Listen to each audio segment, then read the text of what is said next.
조선시대의 오지였던 경상북도 청송 산골 마을의 고택. 들이 넓은 곳은 집들도 널찍하고 안채의 사랑채가 뚝뚝 떨어져 있는 데 비해 이곳 청송은 산곡간이라 집 한 채 안에 모든 것을 집어넣고 산다. 미음자형의 집 속에 온 가족이 함께 살았다. 이곳은 경상북도 청송군 청운동에서 소재하고 있는 성천댁이라는 집입니다. 이 집은 경상북도의 아주 전형적인 뜰집의 형식을 가지고 있는 집입니다. 뜰집 중에서도 뜰집이라고 하는 것은 중앙에 미음자형의 마당을 두고 있는 그런 집의 형식을 의미하는데요. 가장 작은 규모의 뜰, 즉 한 칸짜리 뜰을 가지고 있는 그런 독특한 집의 형식이라고 할 수 있습니다. 겨울 기후가 춥고 겨울 기후가 길고 춥고 또 이 산악지형인 그런 지역에서 많이 발달하는데요. 그런 지형에서는 겨울의 그 추운 기후에 대응해서 난방이나 보온에 특별히 신경을 써야 하고 또 이 많은 사람들이 모여 살질 않기 때문에 방어가 상당히 어렵습니다. 그래서 단독적으로 이 방어를 해야 되고 그래서 이 집중형 주거 양식이라고 하는 것은 방어와 난방에 유리하도록 이렇게 만들어진 그런 구조라고 할 수가 있겠습니다.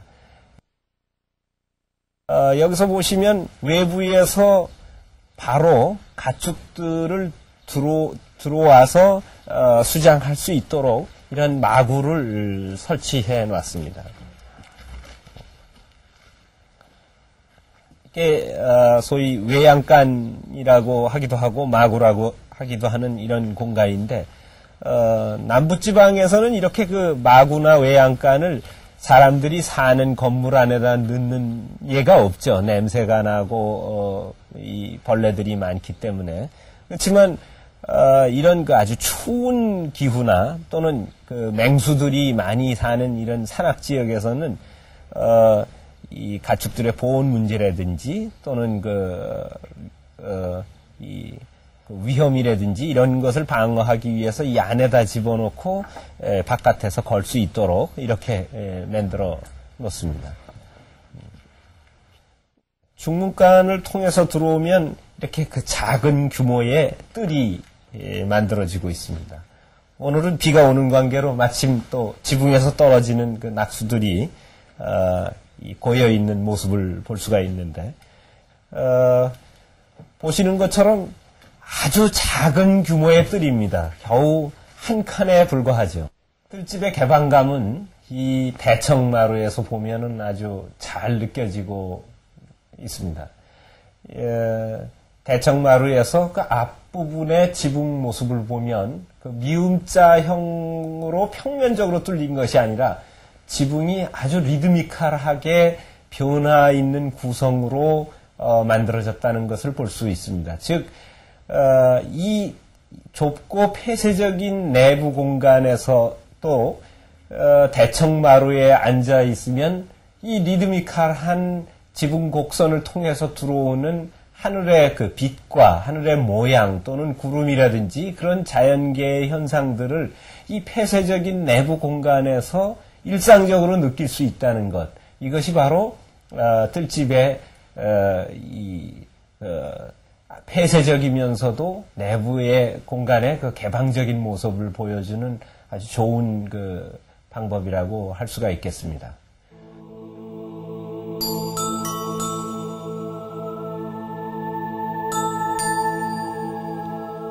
이제 이 집도 주인이 살지를 않는다. 우리 역사의 한 장에 우리가 이런 곳에 살았었다는 흔적으로만 남아있을 집이다. 이런 산곡간에 이만한 규모의 목재를 쓰고 기와를 올릴 정도면 이 지역에서는 웬만한 재력을 가지지 않고서는 짓기 힘든 집이다. 이런 작고 매우 폐쇄적인 형태의 뜰집에서 발전되어 나간 것이 오늘날 경북지방에 남아있는 고택들이다.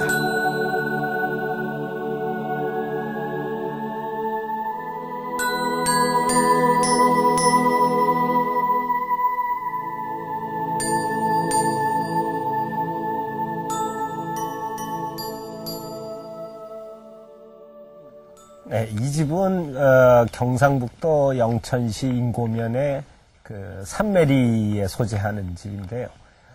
흔히 그 매산종택으로 불려지고 있는 집인데 18세기 중엽 정도에 건축된 것으로 보여집니다. 원래 그 매산 정준기 선생이 짓기 시작해서 그 아들대에 완성했다고 전해지는 집입니다. 본래 이 영일정시의 그 시종 마을이 이 인고면 소재지에 있는 그 신원동에 있습니다. 현재도 있는데,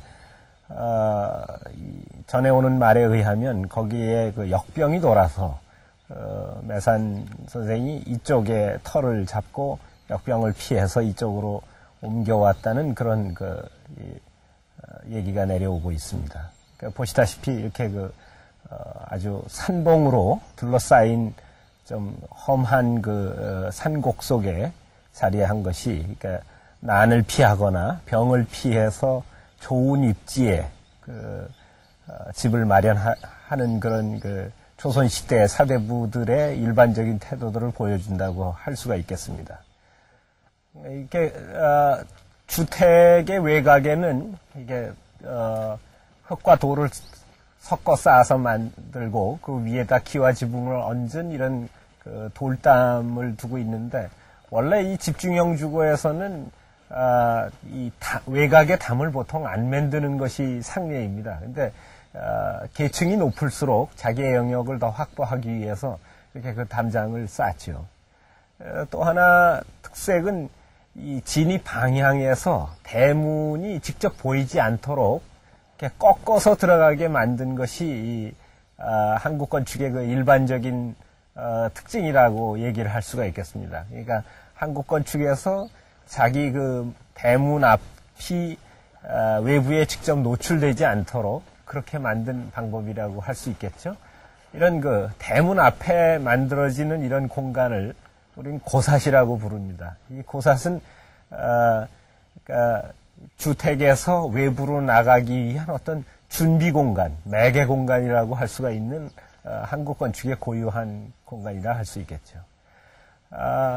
이 집은 상류계층의 주택답게 대문이 대문체로 만들어져 있고, 이 대문체는 대문 부분의 지붕이 한층 더 높은 소슬 때문의 형식을 가지고 있습니다. 그래서 3칸으로 되어 있다고 그래서 소슬 3문이라고 보통 얘기를 합니다.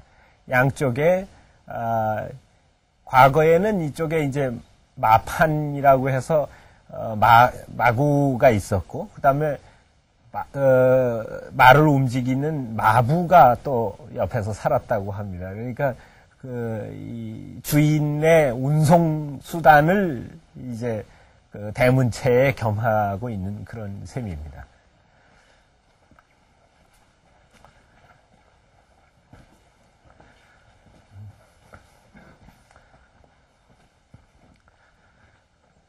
우리가 사대부가를 들어와서 대문을 통과해서 제일 먼저 보이는 것이 바로 이 사랑채가 됩니다.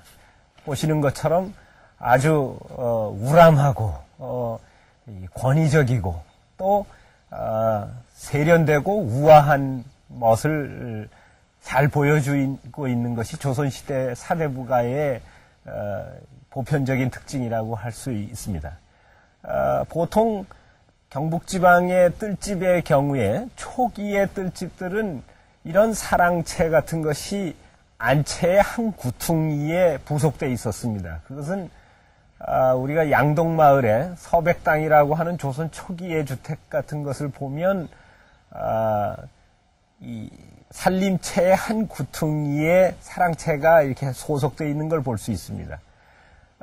조선 중기 정도가 되면은 이 사대부 문화가 막 발달을 하면서 가장의 역할이 대단히 커집니다.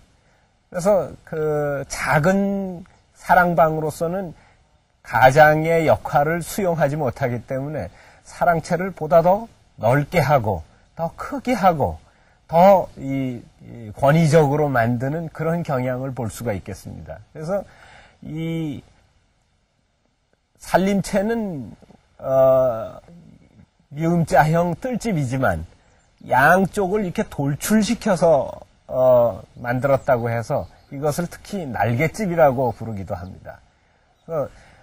이 집은 들어오면서부터 이 안채와 차별되는, 안채와 일부러 구별시키기 위한 그 사랑채의 그 형태적 구성이라든지 재료의 구성이라든지 또는 이 루마루를 들어서 올린다든지 하는 여러 가지 권위적인 수법을 사용해서 이 집의 품격을 높여주고 있는 그런 모습을 볼 수 있습니다.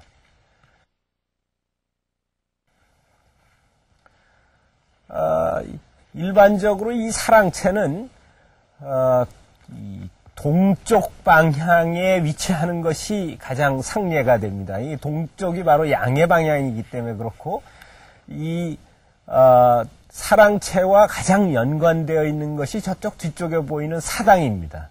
그러니까 이 사당을 가지고 있다는 것은 이 집이 종가라는 것을 의미하는데요. 사당과 사랑채는 불가분의 관계를 갖고 있습니다. 즉 가장 조선시대의 사대부들이 가장으로서 집에서 해야 하는 일에 가장 중요한 게 봉제사 접빈객입니다. 즉 제사를 모시고 손님을 맞는 것이 조선시대 사대부들에 있어서 가장 중요한 행사 중에 하나입니다.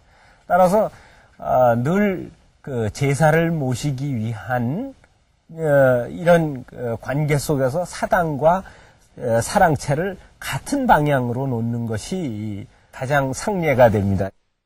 우리는 이 안뜰에 들어와 있습니다. 조선시대 때라면 감히 집안 사람이 아닌 남정네들은 함부로 들어올 수 없었던 이런 여자들만의 영역이라고 할 수 있겠습니다. 정면 3칸에 측면 2칸의 육간대청이다. 넓직한 부리 기둥으로 지붕의 물매를 느리게 해놓아서 처마가 흠씬 들려있다.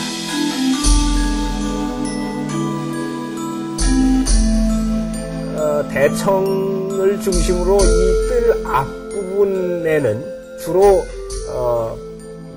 살림에 필요한 부속 공간들이 자리하고 있습니다.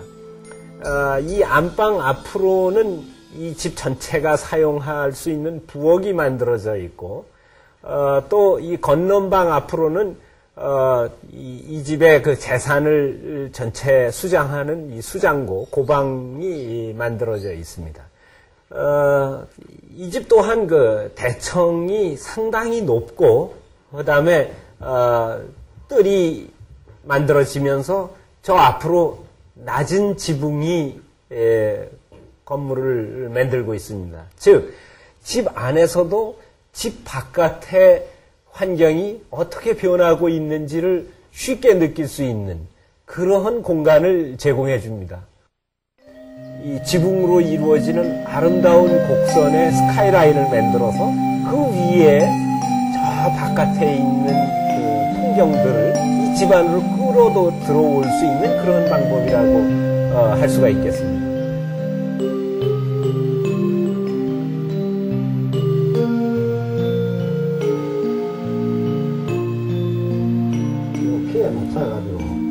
얘가 다리야, 얘기.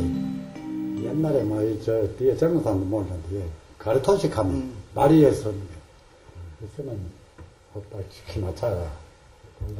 한 가지 비법 양밥인데, 부로서는, 건불, 선생, 박맛이다. 박을 숨기고, 뿌리를 끊어. 시들. 박수만 뿌리지 끊어 놓으면, 불 올라가는데 시들어질 밖에 되는 거예요. 그러니 이거 이제 뿌리를 끊어버려. 이게 이제 말가리가 시들어진다 하는 그런 뜻이죠. 그래가 참 익하고 지낼수 약발을 좀 모르고 이것만 해놓으면 나는 거라고죠. 원래 이게 문을 닫아놓고 뭐 시체 보관실이 있거든. 그래서 시체 없을 때는 그냥 배워놓지.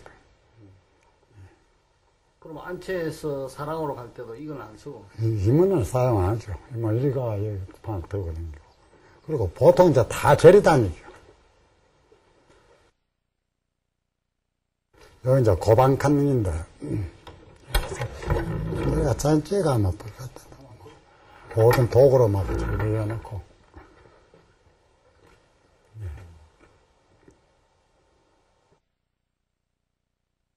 여기서 세세시가 들어오면 저 방에 들어갔다가, 거기서 이제 또 시어머니가 되면은, 저기 이 방 오고, 저기 또 세세시가 들어오고.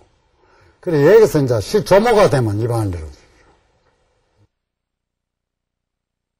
참 이제 신부방에, 처음에 이제 좀, 세세시가 여기 들어오면 이제, 처음에 맨으로 보면 이 방을 들어가, 거쳐하고. 참 이제 시어마시가 되면은, 저 큰 방을 들어가요.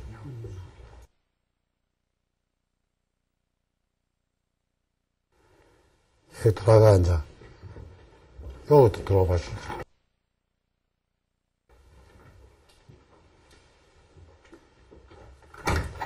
이것이 이제 큰 방 다락.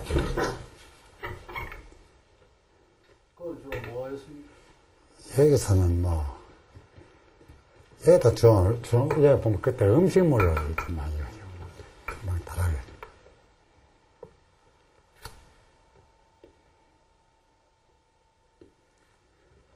그러고 이제, 요 문을 열고,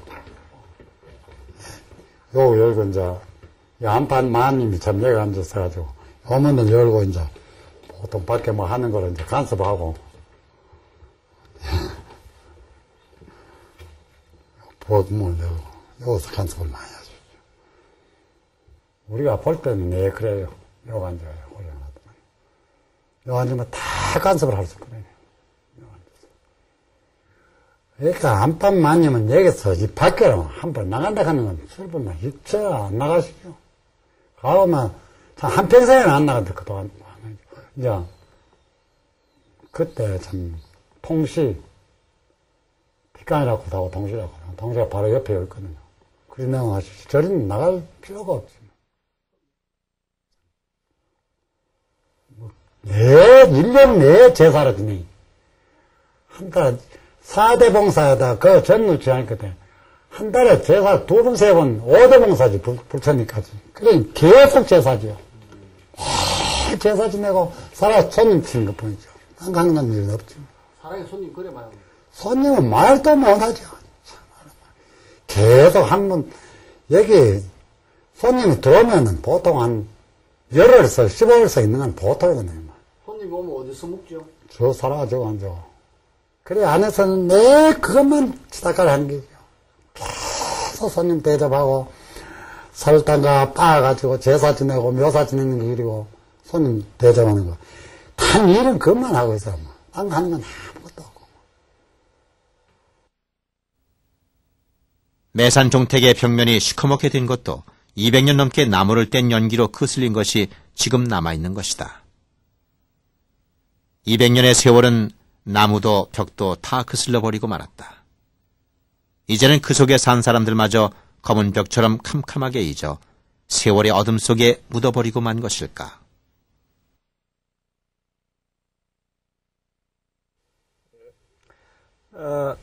대문채를 지나서 남자들의 통로는 이 사랑채 옆으로 구성되어 있습니다. 사랑채 옆으로를 통해서 이쪽 부분이 이 사랑채로 올라가는 이 통로가 된다고 할 수가 있겠습니다.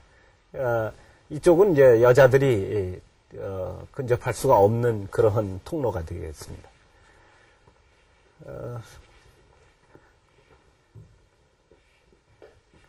사랑채에는 보통 이렇게 루마루가 많이 가설되어 있습니다. 이 마루와 온돌방 이걸로 구성되어 있는데 보통 이런 큰 사랑에는 이 당호가 붙어 있기 마련인데 이 집에 그 사랑의 당호를 간소라고 이름을 붙였습니다. 그리고 이 사랑방의 위쪽에 있는 방이 이제 골방인데요. 이 골방이 바로 안채와 통하게 만들어진 그 안채와 연결하는 그런 공간입니다. 그래서 그 안채의 안마당에서 통하는 문이 거기에 있습니다. 그래서 사랑에서 필요한 그 시중을 들 때 그 골방의 작은 문을 통해서 시중을 들게 하는데 거기에는 이제 설렁줄이 과거에 매여 있었다고 합니다. 이 설렁줄이라고 하는 것이 안채에다가 신호를 보내기 위한 그러한 시설이라고 할 수 있죠.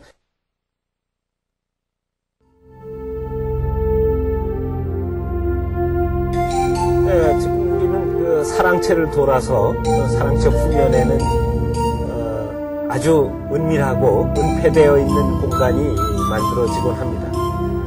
이것은 뜰집에서 뜰집의 정침과 돌출된 사랑채의 사이 공간을 의미하는 이런 은밀한 공간입니다.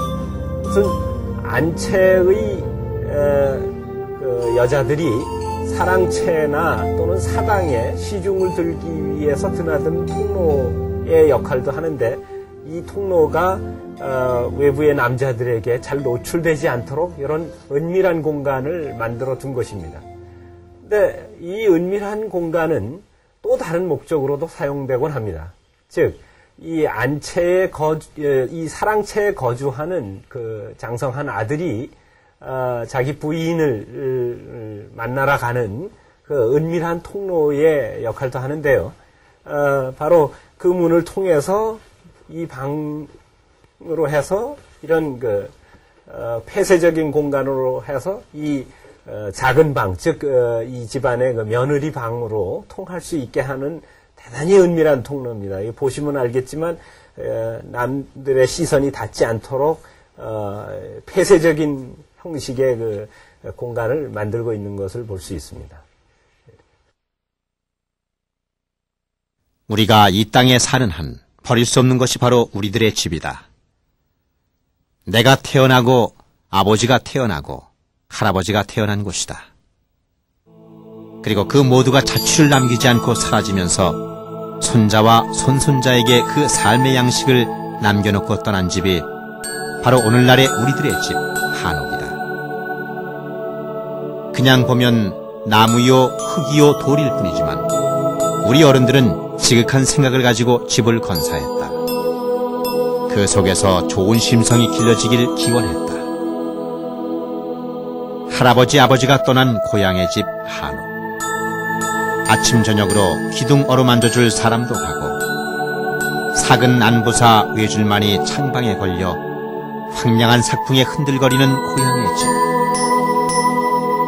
사람 없는 사랑채에 눈보라 들이치고 바라지창 들컹거리며 오늘도 오지 않을 후손을 기다리고 있는 집이 고향의 집 한옥이다.